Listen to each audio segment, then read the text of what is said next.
Hey guys, welcome back. Ashley D. Will here, author, teacher, life coach. Today we're going to look at a technique called match and lead. And this technique is used by many different types of people, but in particular it's used by those who follow the enemy to lead Christians astray. So I just want you to be aware of it. I did do a video on this years ago, and it's called Satanists Pose as Christians. So let's look at this very briefly. So match and lead is a technique used by Satanists and those who would wish you harm to lead you astray. That's the goal, is to lead you away from Christ, okay? So what it basically does is the match in match and lead means they're going to match your doctrine.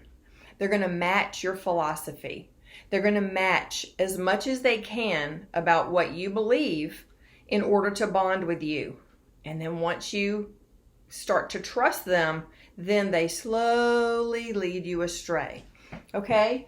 So that is something that is just very common these days, unfortunately. I wanted to give you 3 examples that would help you understand and understand what this would look like in real life. So, personal example would be using identity with the unregenerate nature to entice you to sin. This would be in a spiritual context that the enemy would use this against you. He would cause you to start thinking of yourself as the unregenerate nature, as just being a sinner who is unredeemed by Christ. Just a very base being, animalistic being, and he would get you to identify with that and say, yes, that's who I am. That's what I am. See, and if he can get you to bond with that identity, that will make the way for him to entice you to sin much, much easier. Because what's all a sinner can do? Sin, right? It's very simple, but it's very tricky, and the enemy uses that on lots of Christians. I would venture to say most Christians. Okay, the next example is, of course, in the media. This is an old song from 1970. It's a song by George Harrison. He was a member of the Beatles, and then they split up and did solo careers, and this was his first hit as a solo artist, and it's called My Sweet Lord. And if you listen to it, and you may remember it, it's singing about Jesus, and he's saying, my sweet Lord, hallelujah, throughout the whole song. But if you listen to the very end, the ending veers you off to Hare Krishna.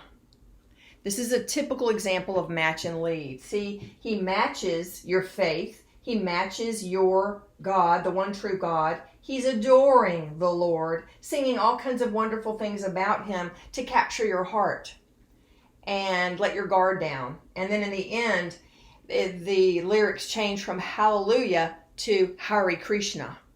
And I even heard him in an interview at one point, can't remember exactly how he put it, but he said he basically was admitting that that was intentional. And he said something to the effect that my intention was to lead them elsewhere. So that is an example of match and lead. And then be aware on YouTube, when you're watching different teachers, different preachers, different lessons and different formats, they will match your doctrine perfectly for a long time. And then they will veer off the path gradually. So gradually that you kind of don't notice. And it can be a lot of times like the frog in the pot on the stove. It's getting hotter and hotter, and it's just so slow that he doesn't realize it.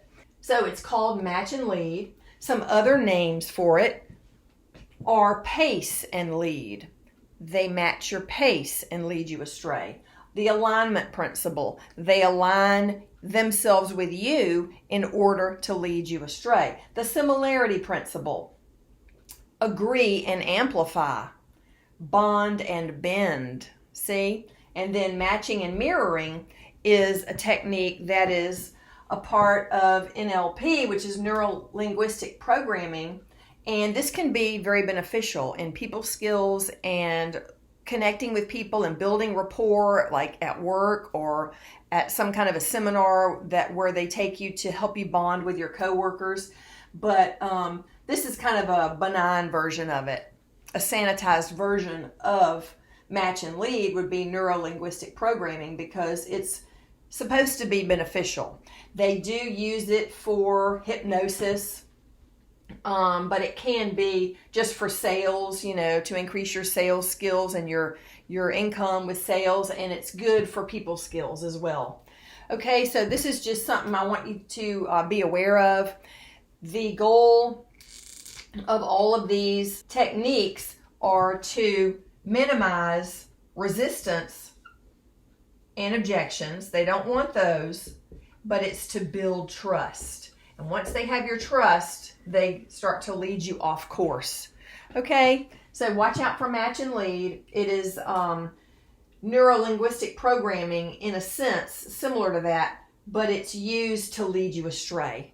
And so there are pastors out there that can preach the exact truth in the scriptures, and they can have a very loyal following, and they get the following to bond with them in many ways, and then little baby step by baby step they veer off the path. Okay, so I just wanted you to be aware of this. Please like, subscribe, and share, and I'll see you guys soon.